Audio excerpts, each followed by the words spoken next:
Hello everyone and welcome to bright future fun learning. आज हम देखेंगे Maharashtra state board syllabus class 11 science and commerce subject English के बारे में। और आज हम बात करेंगे, पहले आप सब्सक्राइब कीजिए हमारे चैनल को और बेल आइकॉन प्रेस करना ना भूलिए ताकि आपको नए नए नोटिफिकेशंस मिलते रहे। तो विदाउट वेस्टिंग टाइम चलिए स्टार्ट करते हैं आज का टॉपिक। तो ये है आपकी टेक्स्ट बुक इंग्लिश युवक भारती क्लास 11th की poetry sower by Victor Hugo. ये आज हम पढ़ेंगे। और ह्यूगो एक फ्रेंच पोएट थे, उनके बारे में देखेंगे। सोअर के बारे में देखेंगे। और ये सब हम देखेंगे full explanation with audio pronunciation. जी हाँ, ऑडियो प्रोनाउंसिएशन यानी फुल रीड अलाउड। तो I hope you like this. So without wasting time just let's get started. The sower, ये आपका टेक्स्ट बुक का पेज है। ओके। और सोवर एक ऐसे इंसान की कहानी है जो बीज बोता है। आइस ब्रेकर देखते हैं उसके। Make list of words related to agriculture. Discuss the activities carried out by a farmer. Ploughing, फिर क्या होता है, सोइंग होता है, हैरोइंग होता है, रीपिंग होता है, काफ़ी सारी चीज़ें होती है। तो in our country, engineering, teaching, and medical field are much sought after other professional occupation. Though they make a significant contribution in our society, do not get their due. अब फॉर एग्ज़ाम्पल यहाँ पे उन्होंने बताया कि medical, ये farmer का दिया हुआ एग्ज़ाम्पल है कि फार्मर आपके ऑक्यूपेशन में है लेकिन उनको इतना ड्यू नहीं मिलता। Farmer highly unpredictable economic gain करते हैं लेकिन उनको उतने वैल्यू नहीं मिलती जितना होना चाहिए। तो ऐसे और कौन से ऑक्यूपेशंस है आपको पता होगा। तो एक और ऑक्यूपेशन उन्होंने देख के रखा है यहाँ पे, कंजर्वेंसी वर्कर्स।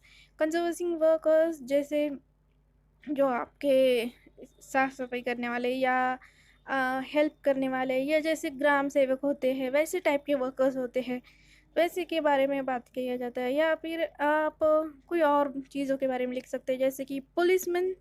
पुलिसमैन लिख सकते हैं या फिर ब्लैक स्मिथ जो लोहार होते हैं वो। कॉबलर होते हैं। अब कॉबलर नहीं होंगे तो फटे हुए चप्पल कौन सी के देगा आपका। कॉबलर होते हैं। टेलर होते हैं। और क्या होता है, टेलर्स नहीं होंगे दुनिया में तो कपड़े कौन सिएगा। और ऐसे बहुत सारे लिख सकते हैं आप। ये देखिए यहाँ पे एक डायग्राम दी है। Agriculture is the backbone of Indian economy. अब ये जो है वो बॉक्सेस में फिल करने के लिए बोला है उन्होंने, वेब डायग्राम कंप्लीट करने। ये agriculture the backbone of India main दिया हुआ है बीच में। और first one is done for you. देखिए, large part of Indian population here is involve in agriculture. Okay. तो ऐसे और कुछ लिख सकते हैं कि agriculture is the main occupation of India, ऐसे लिख सकते हैं। या फिर most of the Indian population is dependent on agriculture. Land fertile है, क्लाइमेट अच्छा है यहाँ का, इसलिए यहाँ पे लिख सकते हैं कि agriculture is the main occupation of India, इसलिए एग्रीकल्चर बैकबोन है। और अब देखते हैं राइटर के बारे में। तो विक्टर ह्यूगो, ये एक पोएट थे, novelist and dramatist of 19th century, was the most important of the French romantic writer। दो ये एक फ्रेंच रोमांटिक राइटर थे। और ये तोरुलता दत्त, इन्होंने, ये बंगाली पोएट है ऑल्सो नोन एज तोरू। उन्होंने क्या किया, ये wrote English and French. was born on 4th March 1856 in Kolkata. अभी उन्होंने तोरू दत्त ने क्या किया कि she considered to be first Indian poetess. वो फर्स्ट इंडियन पोएटेस थे हमारे। To write verses in English and French, to write verses in English and French, वो फर्स्ट इंडियन पोएटेस थे। और द सोवर जो है वो क्या है, तो ये ट्रांसलेशन है विक्टर ह्यूगो की पोएम का सेसन डे सेमालिस लेसोय। It is translated by Toru Dutt from French to English। अब सोवर क्या है, तो एक पोएम है एक फार्मर के बारे में जो सोइंग सीड करता है। और आपने बहुत सारे हार्वेस्ट देखे हुए, उसने हार्वेस्ट देखे अपने लाइफ में, बहुत ऑप्टिमिस्टिक गोल से वो गुड हार्वेस्ट करता है, हर बार अच्छे ग्रेन्स निकालता है। तो इसके बारे में आप देखिए, ये पढ़िए आप ये पैराग्राफ, तो आपको समझ में आएगा ये दोनों के बारे में, दोनों जो पोएट है पोएटेस है, दोनों के बारे में समझ में आएगा। तो हम ज़्यादा टाइम नहीं लेंगे इस बारे में, आप विकिपीडिया पे भी देख सकते हैं, कोई बात नहीं। सोअर एक पोएटेस की ट्रांसलेशन है। अब विदाउट वेस्टिंग टाइम, ये आपकी ग्लॉसरी है, इसको भी आप चेक कर सकते हैं। वोकेबलरी यहाँ पे मीनिंग्स दिए हुए हैं वर्ड्स के। और अब बढ़ते हैं पोएम की तरफ। ओके, ये आपकी पोएम है। अब the sower sitting in a porchway cool, sunlight I see dying fast, twilight hasten on the rule, working hours have well nigh passed. Shadows run across the lands, but a sower lingers still. Old in rags he patient stands, looking on I feel a thrill. Black and high his silhouette dominates the furrow deep. Now to sow the task is set, soon shall come a time to reap. Marches he along the plain, to and fro, and scatters wide. From his hands the precious grain. Muse I as I see him stride. Darkens, deepens, fades the light. Now his gestures to mine eyes are august and strong, and his height seems to touch the starry skies. By Toru Dutt. तो चलिए, ये हो गया आपका Zoar के बारे में। अब इसका ज़रा देखते हैं। सिटिंग इन अ पोच वे कूल, पोच वे मतलब वरांडा या कवर्ड शेल्टर होता है जो बिल्डिंग के सामने होता है। सनलाइट आई सी डाइंग फास्ट, मैंने देखा कि सनलाइट धीरे धीरे कम हो रही थी। Twilight hasten on the rule, hasten on to rule मतलब जल्दी जल्दी आने लगे उसके ऊपर, ट्वाइलाइट आने लगी, यानी एक पीली सी येलो सी लाइट दिखती है ना सनसेट के बाद, उसको ट्वाइलाइट कहते हैं। तो वो ट्वाइलाइट धीरे से ऊपर आने लगी, कहाँ पे, स्काई पे आने लगी। और ट्वाइलाइट हेस्टन हो गई, हेस्टन यानी जल्दी जल्दी ऊपर आ गई। और वर्किंग आवर्स हैव वेल नाई पास, मतलब काम करने के जो आवर्स है वो almost, well nigh means almost but not completely और एग्जैक्टली, मतलब ऑलमोस्ट ख़त्म हो गए थे। Shadow run across the land, land के अक्रॉस शैडो रन हो रहे थे। और अब but a sower linger still, sower क्या कर रहा था, सोवर मतलब जो बीज बोता है इंसान, वो क्या कर रहा था, तो अभी तक, लिंगर मतलब अभी ये कर रहा था, हैंग्स अराउंड, वहाँ पे बिजी था किसी चीज़ में, अभी तक वहाँ वहीं पे ही रुका हुआ था। तो वो क्या करता है कि वहीं पे रुका हुआ था स्टिल।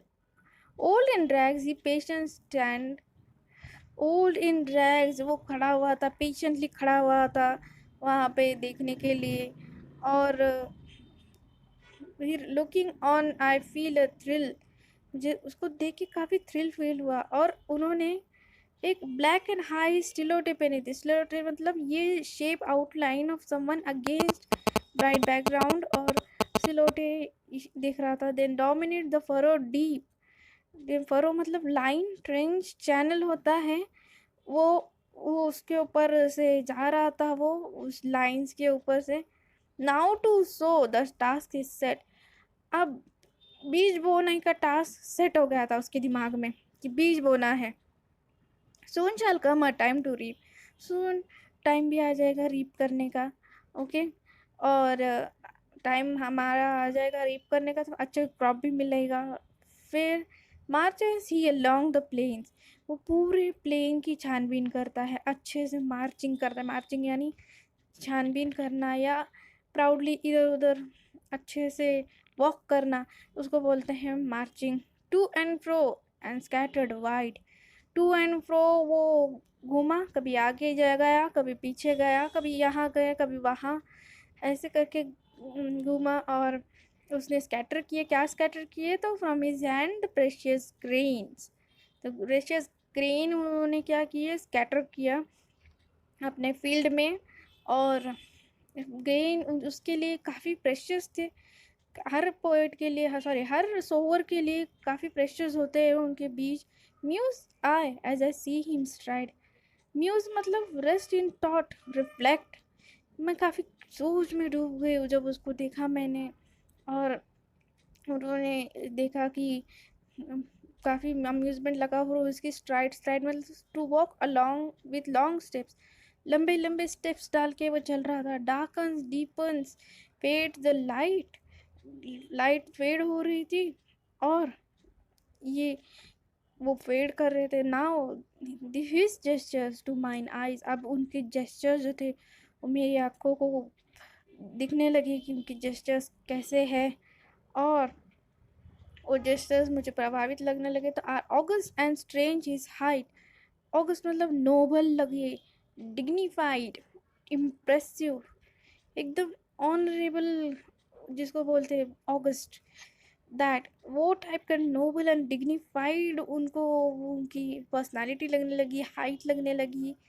और seems to touch the starry skies, ऐसे लग रहा था जैसे उनकी पर्सनालिटी तारों को छू रही है, आसमानों को छू रही है, इतनी अच्छी उनकी पर्सनालिटी लग रही थी। वो जो खेत में काम करने वाला, ये तोरू दत्त ने बताया, बाय टोरू दत्त, ट्रांसलेट किया हुआ है। ओके, तो आई होप आपको ये समझ गया होगा। ये दो पोएट हैं, उन्होंने ये पोइट्री लिखी हुई है, एक ने लिखा है, एक ने ट्रांसलेट किया है। आप ज़रूर इनके बारे में पढ़िए। और ये था हमारा पूरा सोवर ये चैप्टर के बारे में, सॉरी टॉट जो थी पोइट्री। और आई होप आपको ये पसंद आया होगा। तो चलो आप ये काम भी कर दीजिए, please subscribe and keep watching, thank you. Please subscribe करो यार, सब्सक्रिप्शन तो फ्री है।